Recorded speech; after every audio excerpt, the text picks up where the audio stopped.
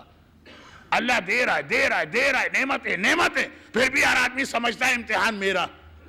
کہا صرف اس لیے کہ انسان آخرت کی چیزوں میں ہمیشہ اپنے سے نیچے کو دیکھتا ہے، دنیا کی چیزوں میں ہمیشہ اپنے سے اوپر کو دیکھتا۔ اگر وہ دیکھ لے کہ اس دنیا میں مجھ سے زیادہ پریشان کون ہے تو شیخ سعدی کی طرح سے شکر کے سجدے کرے گا۔ بہت مشہور واقعہ نا، لیکن ایک جملے کا واقعہ ہے تو سن لیجیے۔ مثلا ایک جملہ جو ہے وہ تو محاورتاً کہہ رہا ہوں، اور یہ کہ پیر میں جوتے تک نہیں ہے، اتنی غربت آ گئی، اتنی غربت۔ پرانے زمانے میں جوتا بہت سستا ملتا تھا، آج تو 5 لاکھ اور 7 لاکھ اور 10 لاکھ روپے کا ایک جوتا ہوتا۔ لیکن خیر دل چاہتا ہے کہ اٹھا کے اسی کو جوتا دے مارو، لیکن یہ کہ پہلے زمانے میں بڑا سستا جوتا نہیں۔ خدا بندہ جوتا تک مجھے نہیں مل رہا، وہ فلاں شرابی کبابی جواری اس کے گھر میں الماریاں بھری پڑی ہیں جوتے سے، جو شرابی کبابی جواری۔ میں تیرا نیک بندہ، خود ہی نہیں شیخ سعدی نے امر بالمعروف کر کے کتنے لوگوں کو راہ حق میں جلایا، لیکن جب بازار میں گئے مسجد کے دروازے پہ ایک ایسے آدمی کو دیکھا جس کے دونوں پیر کٹے ہوئے، شکر کا سجدہ کیا، خدا بندہ جوتا نہ ملا تو کیا ہے، پیر تو سلامت ہے۔ امام فرماتے یہ ہے ہر مسئلے کی جڑ۔ جو بھی تمہارے پاس سر چھپانے کا ٹھکانہ ہے اس کو دیکھو، جس کے پاس رہنے کے لیے یہ بھی نہیں۔ ہو سکتا ہے کہ صحرا میں جلتے سورج کے نیچے پڑاؤ، اس کو کبھی نہیں دیکھو۔ صاف ستھرے اچھے کپڑے تو پہن رہے اس کو دیکھو، ایک جوڑے میں سال گزارتا۔ تو یہ ایک الگ تقریر بن جائے گی، ادھر نہیں جاتا ہوں۔ نفس گندا کیسے ہوتا ہے جب یہ مزاج ہو جائے۔ ابراہیم ساری کمپلین سنتے رہے، بہو سے کہا کہ بیٹی اب میں چلوں گا، کب آئے گا تیرا شوہر؟ کا یہ کیا پتا، شکار پہ گئے، اور شکار بھی ایک دن کا نہیں ہے، پورا مہینے کا راشن، ہو سکتا ہے 2 گھنٹے میں مل جائے، ہو سکتا ہے 10 دن کے اندر شکار ملے۔ شکاری جس جانور کا شکار کر رہے ہیں وہ خود آگے تو پیش نہیں کرے گا، اپنے آپ کو ڈھونڈنا پڑتا، کوئی بھروسہ نہیں۔ کہا میں جا رہا ہوں، تیرا شوہر آئے تو اس سے کہہ دینا اپنا دروازہ بدل لے، بہت مشہور ہے بات۔ اب 10 دن 12 دن کے بعد اسماعیل آئے، تو آپ بھی اگر اس طرح اپنے گھر جائیں اور آپ کا کوئی ٹیلی فون اور انٹرنیٹ کا ایکسس نہ ہو تو آپ پوچھیں گے گھر والوں سے بھائی میرے غیر موجودگی میں کچھ ہوا تو نہیں، کوئی خاص بات کوئی خاص بات۔ ایک بوڑھا آیا اور عجیب جملہ کہہ کے چلا گیا، میں تو اس سے گھر کی شکایت کر رہے ہیں، اس سے خالی دروازے کے بارے میں کہا دروازہ بدل لینا۔ بھائی بدلو تو پورا گھر بدلو، خالی دروازہ بدل لینا۔ اب یہ ذرا سی توہین ہو رہی، کھڑے ہو گئے، کہا طلاق طلاق طلاق۔ ہاں وہ عورت گھبرا گئی کہ کیا ہوا، کیا یہ مجھے طلاق کیوں دے دی گئی؟ نہ ایسا تھا کہ میں نے ٹھنڈی روٹی شوہر کو پیش کی ہو جس پہ ہمارے یہاں طلاق ہوتی، نہ ایسا تھا کہ نمک میں نے کم کر دیا ہو کھانے میں تو طلاق دے دی گئی۔ کہا یہ میرا بابا تھا جو پیغام دے کے گیا کہ یہ عورت تیرے قابل نہیں۔ نفس کی پاکیزگی، انبیاء کے گھر میں نفس اگر نجس ہو، اس کی تفصیل آ چکی ہے کہ جہاں ایسا مسئلہ تھا تو کیوں تھا۔ اگلے سال پھر ابراہیم آئے، دوسری بیوی تھی اسماعیل کے پاس، اور کہا کہ بیٹی کیا حالت ہے؟ وہ شکار پہ تھے، بس کتنا مختصر کر رہا ہوں۔ اسماعیل آج بھی شکار پہ تھے، بیٹی کیا حالت؟ کہا بابا اللہ کا شکر، جتنے شکر کے سجدے کروں کم ہے، رہنے کے لیے مکان بھی ہے، پہننے کے لیے پہننے کے لیے اچھے لباس بھی ہیں، بہترین زندگی گزر رہی ہے، لاکھ لاکھ شکر کروں تب بھی کم۔ کہا بیٹی جب تیرا باپ آئے تو کہنا اس دروازے کی بڑی حفاظت کرے، اسے مضبوط کر کے رکھے۔ اسماعیل آ گئے، بھائی میری غیر موجودگی میں کہا ایک ایسا بوڑھا بابا آیا، ایسا مقدس کہ بس دل چاہ رہا تھا کہ اس کے قدموں میں بچ جاؤ، مگر ایک عجیب جملہ کہہ کر گیا، دروازے کی بڑی حفاظت کرنا، ہمارا دروازہ تو ٹھیک ٹھاک۔ مسکرا کے کہا تمہیں نہیں پتا، تو اب پیغام کیا دیا؟ دروازے کی حفاظت یعنی اس بیوی کی قدر کرنا۔ اگر ابراہیم نہ بھی کہتے تو آپ کو شاید تھوڑا سا ویسے ہی خیال ہوتا ہے، ایک وہ بوتیک والی بیوی ہے، ایک بیچاری سیدھی سادی جو دے دیا پہن لیا، قدر اس کی جائے۔ مگر جو ہمارے ہاں الٹی کھوپڑی لوگوں کی آ گئی ہے، یہ بیوی نہیں چاہیے، نہیں چاہیے۔ جو آپ کے خرچے کم کرا رہی ہے نہیں چاہیے، وہ چاہیے وہی جو بوتی کے کپڑے پہن کر بیوٹی پارلر سے سونا سنگار پہن کر سینڈل کی ٹھک ٹھک کے ساتھ ہمارے ساتھ چلے، دنیا کو پتا چلے۔ خالی بی ایم ڈبلیو پہ لوگ فخر نہیں کرتے، خالی اپنے 1-1 ملین کے ولا پہ لوگ فخر نہیں کرتے ہیں، اپنی حسین و جمیل اور ایسے بیہودہ ڈریس پہنی ہوئی بیوی پہ بھی فخر کیا جاتا ہے۔ جو روایت میں ہے کہ آخری زمانے میں سب سے بڑا مسئلہ ہے غیرت ختم ہو جائے، جس کا یزید تک کو خیال تھا کہ ہندہ اگر دربار میں آ گئی تو ابا اتار کے اس کے سر پہ ڈالا اور فوراً محل میں لے کے گئی۔ غیرت نہ رہے گی آخری زمانے میں۔ لیکن یہ تو بیچ کی بات آ گئی، اصل مسئلہ یہ دولت، مال، عیاشیاں۔ اس کے لیے اب میں اس سوال کا جواب دے دوں جو پتہ نہیں کتنے دن سے ادھار چلا آ رہا اور آج بھی وہ سوال ادھار رہا۔ مولانا نماز جعفر طیار کا طریقہ کیا؟ اب وقت نہیں رہا، کم از کم 10 دن میں ایک مجلس تو میں وقت پہ ختم کروں۔ جو انتظامیہ اتنی پابند ہے کہ 5 منٹ پہلے ہی مجھے ممبر پہ بٹھا رہے ہیں، تو ایک دن تو میں بھی ان کے ساتھ تعاون کروں۔ میرے تقریر کی منزل مصائب کی جانب جا رہی، مگر ایک جملہ، اور وہ یہ ہے،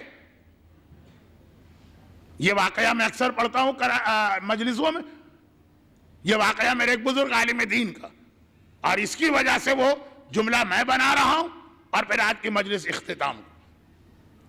میرے بزرگ عالم دین کا واقعہ، آغا علی موسوی، لاہور کے مومنین اچھی طرح جانتے ہیں، 3-4 نسلیں گزر گئیں اس خاندان کی۔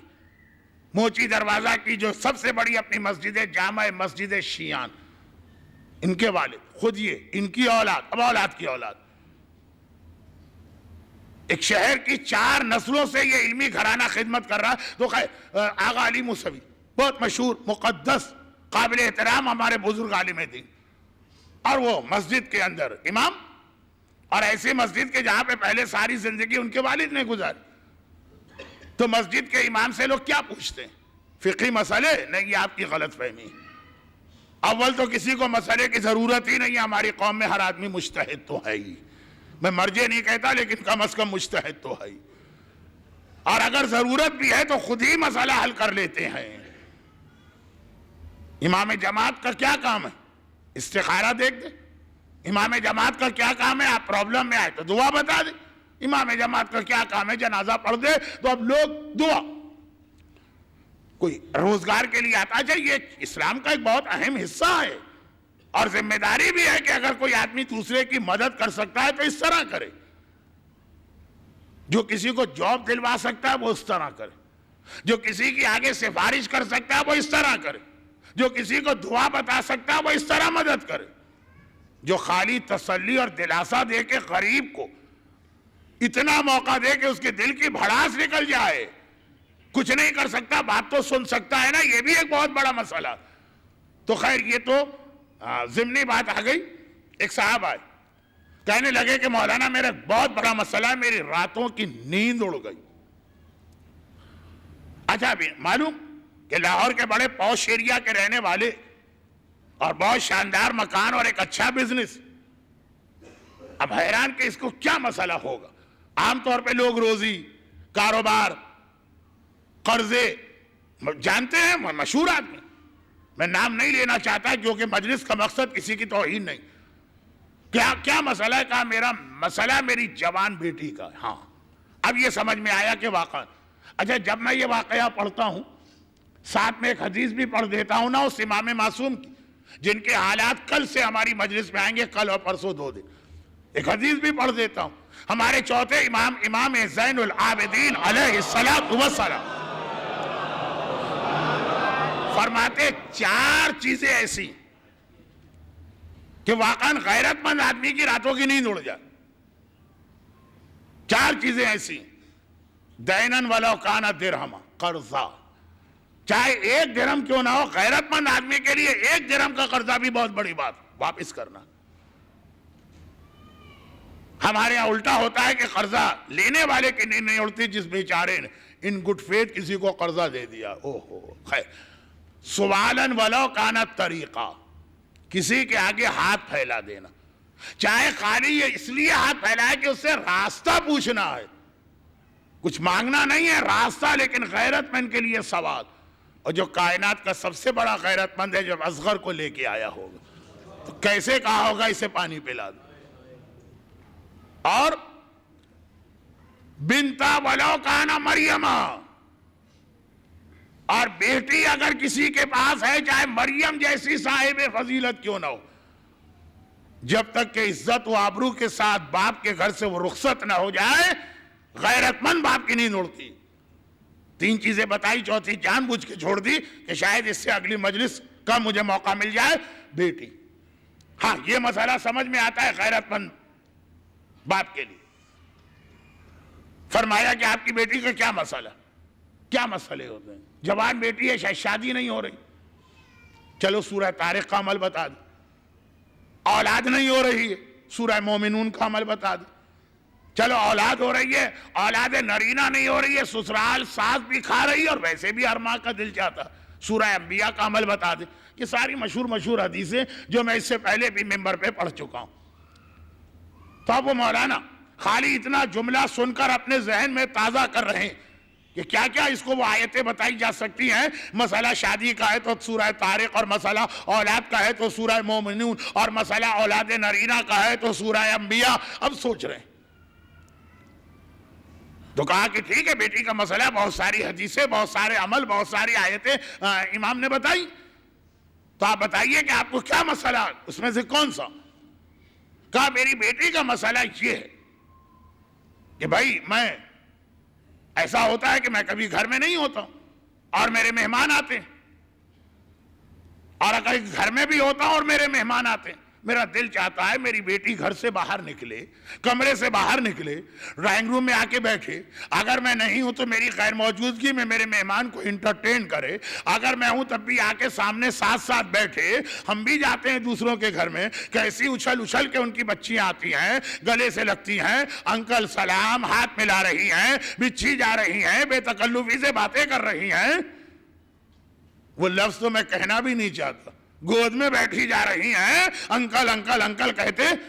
ایک انکل اور ایک کزن، یہ منہ نہیں سوکھتا ہماری جوان بچیوں کا. تو میرا دل چاہتا ہے میرا بھی ایسا ماحول، دوست بھی آئے تو خوش ہو کے واپس جائے. وہ اللہ کی بندی ادھر کوئی آیا، اس نے کمرے کا دروازہ بند کر لیا. ارے باہر آؤ، کہا یہ میرے لیے نامحرم، محرم آئے گے تو میں جاؤں، یہ نامحرم ہے کیسے جاؤں؟ اور بہت بہت بہت زور دیا، بہت زور دیا، مارا پیٹا ڈانٹا تو نکلتی، مگر ایسی چادر میں لپٹائی کہ مہمان تو اور ناراض ہو جاتا. کیا ہمیں غنڈہ سمجھائے، کیا ہمیں بدماش سمجھائے، ہمیں سمجھا کیا ہے کہ اس طرح آپ کی بیٹی ہمارے سامنے. دیکھیں یہ الٹی کھوپڑی، وہ پردہ کر کے آ رہی ہے تو مہمان ناراض ہو گیا کہ شاید ہمیں غنڈہ سمجھا، شاید ہمیں بدماش سمجھا. اگر اسی کو ہم معیار بنا لیں تو شاید عام لوگوں کی نگاہ سب سے بڑا غنڈہ اور بدماش عالم دین ہوتا. وہ عورتیں بھی جو ہر جگہ اچھلتی پھرتی ہے بے حجاب، عالم آ گیا تو دوپٹہ سر پہ لے لی، عالم آ گیا تو اسکارف ذہن سر پہ لے لی. کیا ہم غنڈے ہیں؟ کیا ہم بدماش ہیں؟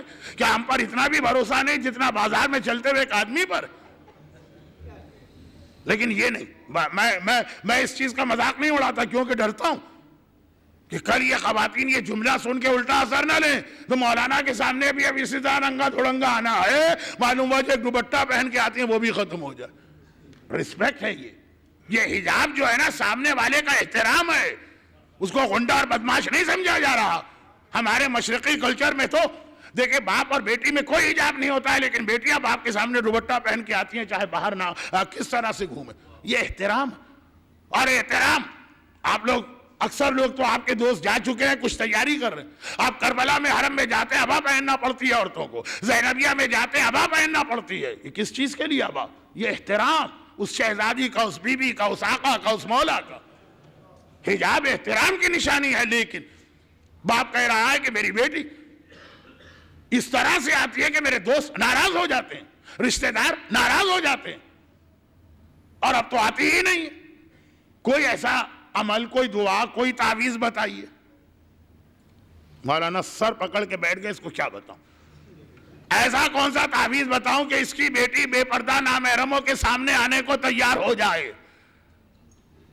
کہا کہ دیکھیے میں نے مفاتیح الجناح، توبۃ العوام، وظائف الابرار، یہ تو خیر میں نے عوام کو سمجھانے کے لیے اردو کتابوں کے نام لی، لیکن جتنی عربی اور فارسی مشہور کتابیں دعاؤں کی میں نے سب پڑھی۔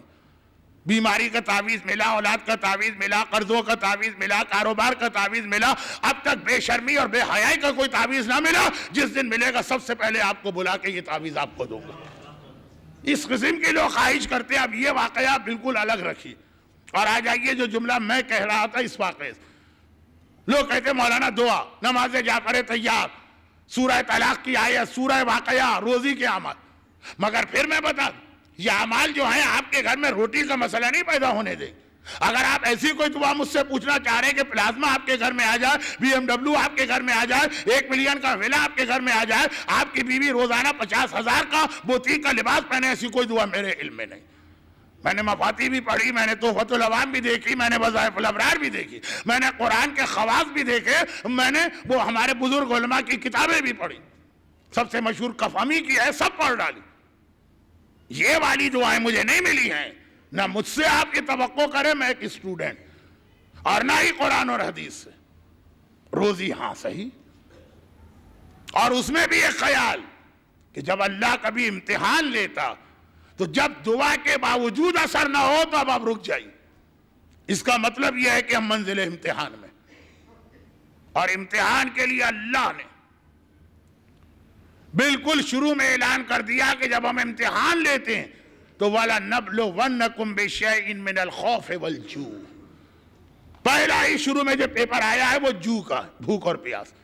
امتحان اگر ہے تو وہ دعائیں بھی اثر نہیں کریں گی جو آپ کو صرف اپنی بنیادی ضروریات کے لیے چاہیے۔ اور پتہ کیسے چلے کہ جتنے بھی مشہور دعائیں وہ پڑھ کے بھی اگر آپ کے حالات نہ بدلیں تو بس اب رک جائیے، یہ منزل امتحان۔ اور امتحان ہم کیا، آل محمد کا امتحان بھی اللہ نے بھوک کے ذریعے لیا،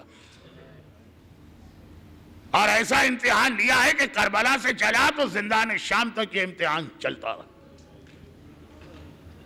اب مزاج میں فرق ہے، ہم ماننے والے ان کے ہیں لیکن ہم سے برداشت نہیں ہوتا، ہم سے صبر نہیں ہوتا، کیونکہ بہرحال ہمارا وہ رتبہ تو نہیں ہے جو ان کا۔ اور ان کے یہاں جیسے جیسے اللہ امتحان بڑھاتا جاتا ویسے ویسے ان کے شکر کے سجدے بڑھتے جاتے۔ کس بات پہ شکر کے سجدے؟ کیا ہے اللہ تو نے اس قابل سمجھا کہ ہمارا امتحان لیا؟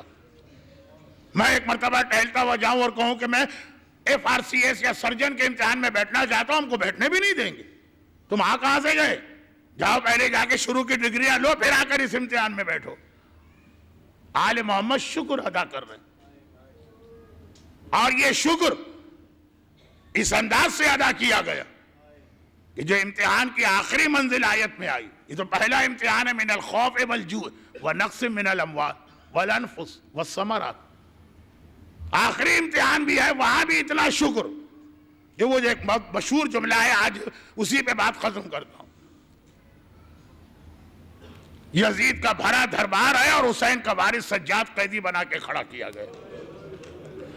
اللہ اللہ، تاریخ اسلام میں یہ دن بھی آنا تھا کہ ہندا کا پوتا اس انداز سے بیٹھا ہے اور محمد کا نواسا اور علی اور فاطمہ کا فرزند توق ہتکڑی بیڑی کا قیدی اس طرح سے کھڑا ہے کہ اس کے پیچھے محمد کی نواسیاں، علی اور فاطمہ کی بیٹیاں بھی کھڑی۔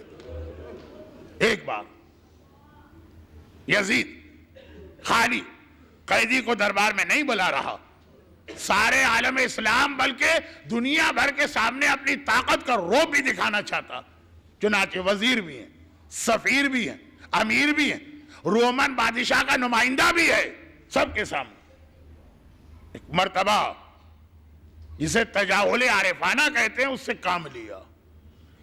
سجاد کو دیکھا، کہا کہ اے شخص تو کون ہے؟ اس سارے قافلے میں تو کون ہے؟ ساری عورتیں۔ فرمایا انا علی ابن الحسین، میں حسین کا بیٹا اور وارث علی ہوں۔ کہا علی؟ اسے تو کربلا میں اللہ نے قتل کروا دیا، قیدی ہے، اور اس وقت یہ وہ قیدی ہے جو غیرت سے موا جا رہا ہے کیونکہ گھر والے پیچھے۔ لیکن حق کی بات آ گئی، حق کی بات آ گئی، سینہ تان کے کہا کہ میرا ایک بھائی علی اکبر تھا، کربلا میں اسے تیری فوجوں نے شہید کیا، اللہ نے نہیں کہا دیکھا کیسا اللہ نے تمہارے گھرانے کو نیچا کیا. میں نے لفظ بدل دیا, مجھ میں ہمت نہیں تھی کہ وہ لفظ استعمال کروں. دیکھا اللہ نے کیسے تمہارے گھرانے کو کربلا میں نیچا کیا. ایک بار میرا مولا سجاد کہتا شکر ہے خدا کا جس نے ہمارا امتحان لیا. الموت لنا عادت و کرامتنا شہادت. مرنا ہمارے گھرانے کی عادت ہے, شہید ہونا ہماری فضیلت ہے. ذلیل ہم لوگ نہیں ہوئے, ذلیل تو ہوا جس نے اپنے دامن پر اتنے بڑے جرم کا دھبا لگایا. اپنے لیے سنا کہ میں ذلیل ہوں. آقا سجاد اکبر کے لاشے کو کرامت کہہ رہے, یہ ہماری فضیلت ہے کہ میرا اکبر مارا گیا, یہ ہماری فضیلت ہے میرا اصغر مارا گیا, یہ ہماری فضیلت ہے میرا قاسم مارا گیا, یہ ہماری فضیلت ہے میرا عباس مارا گیا, یہ ہماری فضیلت ہے میرا بابا حسین مارا گیا. تو مولا رونا کس بات کا ہے؟ کہ زینب کی چادر سکینہ کے تماچے. یہ تو فضیلت ہے. الموت لنا عادت و کرامتنا شہادت. ہماری کرامت اور فضیلت ہے, ہم صاحب عزت اور اکرام بنتے ہیں. ذلیل تو ہوا. بھرے دربار میں سفیروں اور مہمانوں کے سامنے شرابی کا غصہ اور بڑھ گیا. ایک مرتبہ کا جلاد اس نوجوان کی گردن اڑا دو, میری توہین اور گستاخی. ایک بار سجاد سینہ تان کے کھڑے ہو گئے. اتحدثونی بالموت, علی کے پوتے کو موت سے ڈراتا ہے؟ ارے میرا دادا جس طرح موت سے محبت کرتا ہے, موت میرے لیے مسئلہ نہیں. مگر سوچی سجاد تو مرنے کے لیے تیار. زینب, آج کی مجلس شروع ہوئی تھی, ایک وعدہ اللہ کا ہے, ایک وعدہ زینب کا تھا. اللہ کا وعدہ آپ نے فضائل میں سنا, زینب کا وعدہ مصائب. زینب کو یاد آ گیا آخری رخصت کے وقت میرا بھیا میرے پاس آیا تھا. زینب اب میں میدان میں جا رہا ہوں, میرے سجاد کو بچانا اور نسل حفاظت, نسل امامت کی حفاظت تیرا کام ہے. زینب نے وعدہ کیا بھیا جب تک زینب زندہ ہے میرے سجاد کو کوئی نقصان نہیں پہنچا سکتا. زینب کا وعدہ. ایک بار علی کی شیر دل بیٹی آگے بڑھتی ہے اور سجاد کے آگے سینہ سپر ہو گئی. یزید پہلے میری گردن کٹے گی پھر جلاد سجاد کی طرف جائے گا. شراب کے نشے میں چور. ایک بار جلاد سے کہتا ہے تو پہلے اس صحیفہ کی گردن اڑا دے, اور جلاد ادھر چلا. ارے علی کی بیٹی کے لیے مرنا کیا مسئلہ ہے, مگر وعدہ, مگر وعدہ, اللہ کا وعدہ. زینب کا وعدہ, فضہ کو اپنا وعدہ یاد آ گیا. 11 ہجری فاطمہ دنیا سے جا رہی ہیں.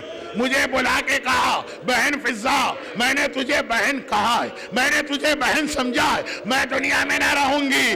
ارے میرے بیٹوں کی حفاظت کرنا, ارے میری بیٹیوں کی حفاظت کرنا. فضہ حسن کو نہ بچا سکی, کلیجہ ٹکڑے ٹکڑے ہوا. حسین کو نہ بچا سکی, کٹا ہوا سرنوں کے نیزہ پہ بلند ہوا. مگر زینب کو بچانا ہے, وعدہ پورا کرنے. ایک بار فضہ زینب کے سامنے آ گئی. یزید جب تک فاطمہ کی کنیز زندہ ہے کوئی میری شہزادی کو ہاتھ نہیں لگا سکتا. شراب کا نشہ. ایک بار کہا جلاد تو پہلے اس بڑھیا کی گردن اڑا دے. بس فضہ نے مڑ کے دیکھا, دربار میں اس کے اپنے ملک حبشہ کے 200 سردار بیٹھے. کہا تمہاری غیرت کو کیا ہوا ہے؟ ارے تمہارے سامنے تمہارے وطن کی ایک عورت ماری جا رہی, خاموش بیٹھے ہو. غیرت بیدار ہو گئی, غیرت بیدار ہو گئی. ننگی تلواریں نکل آئیں. یزید خبردار فضہ کو کچھ نہ کہنا ورنہ خون کی ندیاں بہہ جائیں گی. علی کی بیٹی فاطمہ کی وارث زینب بڑی صابرہ ہے, بہت صابرہ ہے, لیکن اب ایک بار دل بھر آیا, مدینے کا رخ کیا. السلام علیکہ یا جدہ, نانا رسول خدا. ایک کنیز کی حمایت میں 200 تلواریں, آپ کی بیٹی دربار میں بے مقنا چادر کے کھڑی ہے, اور زینب کی حمایت میں کوئی آواز نہیں. الا ولعنت اللہ علی اعدائہم اجمعین پروردگارا شریکت الحسین عقیلہ بنی ہاشم ام المصائب زینب کبریٰ کے مصائب کا واسطہ جتنے مومنین اور مومنات آج کی مجلس میں گریہ کر رہے ہیں ان کے گریے کا واسطہ ان کو دنیا اور آخرت کی باقی ہر پریشانی سے محفوظ فرما، ان کی ساری حاجتوں کو پورا فرما، ہمارے مرحومین کی مغفرت فرما، بیماروں کو شفاء کاملہ عطا فرما، جو بے روزگار ہیں یا جن پہ قرضے چڑھے ہیں خدا بندہ ان کے رزق حلال میں برکتیں عطا فرما، دنیا بھر کے صاحبان ایمان کی مدد فرما، وقت کے امام کو ہم سے راضی اور خوشنود فرما، ہمیں سیرت شہداء کربلا پہ عمل کی توفیق عطا فرما۔ خدا بندہ کثیر تعداد میں لوگ کربلا جا رہے ہیں، ہر مومن اور مومنہ کو حج بیت اللہ، زیارت چہاردہ معصومین، خاص طور پر کربلا اور زینبیہ کی زیارت سے بار بار مشرف فرما، اور خدا بندہ ان کے روضوں کی زیارت کو بڑھا کر ان کے چہروں کی زیارت کروانے کے لیے اپنی آخری حجت وارث معصومین امام زمانہ کے ظہور میں تعجیل فرما۔ ربنا تقبل منا انک انت السمیع العلیم۔